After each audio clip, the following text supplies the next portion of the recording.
At Sierra, discover joyous deals on great gifts for everyone on your list. Like cozy slippers, ski gear, fishing poles, bikes, large kayaks, even larger canoes. Whew, which might lead to another discovery.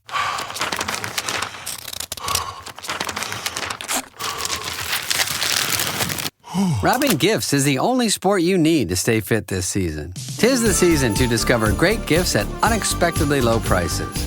Sierra, let's get moving. Coca-Cola. For the big, for the small, the short, and the tall. Peacemakers, risk takers. For the optimists, pessimists. For long-distance love. For introverts and extroverts. The thinkers and the doers. For old friends and new. Coca-Cola. For everyone. Pick up some Coca-Cola at a store near you. Please be advised that the following program contains audio content that may be graphic and potentially triggering for some listeners. This content may include descriptions or sounds that some may find disturbing. Listener discretion is strongly advised. This is The Last Show with David Cooper. I want to start the show off with something a little heavy, but interesting, and a content warning for any sensitive listeners. We're going to talk about grief and death, and we're here to discuss this with foreign correspondent Tony Five. And it's not just grief. It's the unexpected ways that you can feel it in your body. It's the unexpected ways that grief doesn't follow the script you've been told. Tony Five has sadly recently lost a friend suddenly. Tony, welcome to the show. Hello, dear boy. How are you, David? You doing well? I am doing well, and I know if I ask you how you're doing, you'll just say well, because that's very British of you, but things are going kind of rough for you right now. It is. So having just come back from a wonderful trip with you, Saturday morning, I have a great colleague, and we always take the mick, which is obviously just jovial. We speak nearly all the time, you know, like even when I was in the States in New York, we shared pictures. And this guy, David, you wouldn't believe it. He has had the worst 2 years. He's lost his mum, his dad, his beloved dog. He had 2 forms of cancer that he had severe and very aggressive treatment for. And then he lost his mother-in-law.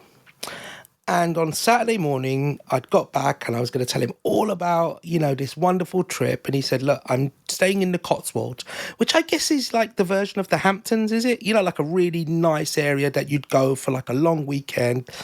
And he was taking his beloved wife and he said, I can't wait. I'm going to have 5 days in the Cotswolds. I'm away from work. I'm so looking forward to it. And this was Saturday morning. And we had arranged to go for dinner this week, you know, pre-Christmas type thing. And yesterday morning, I received a call from his sister-in-law saying that he'd passed absolutely suddenly heart attack on Sunday morning. So not even 24 hours after I'd spoken to this guy, and he was full of life and full of energy and like he's no more. And I'm finding it very difficult just to process it. And I'd always thought we had a conversation that grief, obviously, it's very natural. Every single person listening has experienced it. Every single person. And there's no person listening that won't experience it.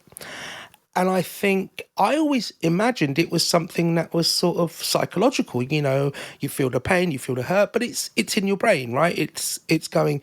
But I've felt such visceral, physiological responses to this. I've been throwing up. I've not been sleeping. I've been shaking for the last sort of day or two.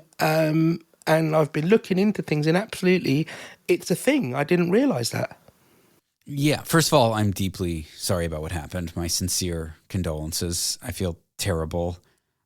Grief is one of those things that can transform in new and different ways at different times in life.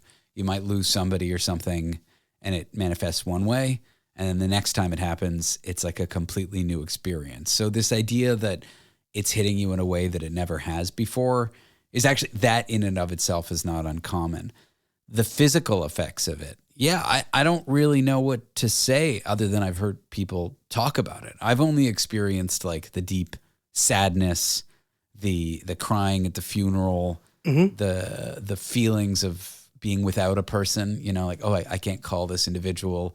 Oh, they would have been so happy to hear this news, but they're not there anymore. I've never experienced that, and I'm worried for you, but I want to make sure you're not too hard on yourself about it, because that sounds normal to me. It is normal to a certain degree, but I think for me, having gone through what I've gone through before with mental health, I don't want it to tip me over the edge, and talking about it with you, I think is way more positive than I would have done. I would have just said, David, I can't come on the show. I'm so sorry. Give me a week. And I would have hidden away. In fact, today, doing just normal tasks around the house, I wanted to hide away. I didn't want to wake up. I just wanted to stay in bed. I knew I had to do things, really silly things with the car and the house, and just things, you know, unpacking my stuff from last week. And it all seems so like immaterial now, because I've just lost this guy who was such a big part of my life. It was so, you know, I made him howl with laughter on Saturday. He was coughing and he was howling with laughter, and he said, I've got to go. I'm checking out of this apartment. I'll speak to you later. And in some respects, I'm happy because that's the way we left it. You know, I could hear him laughing. I could still hear him laughing. But today, silly things have happened where you know, I want to text him and say, this is what happened. I mean, he was an up-and-coming music DJ in the UK and, you know, on a local station, and he loved, you know, listening to you. He was like a huge fan of you. He was one of the first people that said to me, oh, I love that guy's voice. And wow. I then told him I've to get his hearing fan. checked. I mean, well, I think so. And I think he probably had a hearing problem, which was unrelated to his death. But yeah. One of these passages in life that my parents constantly warn me about, even my grandparents who I've lost warn me about, is that as you age, you will lose friends. And you can be warned about it as much as you want. And I don't think anything really prepares you for it.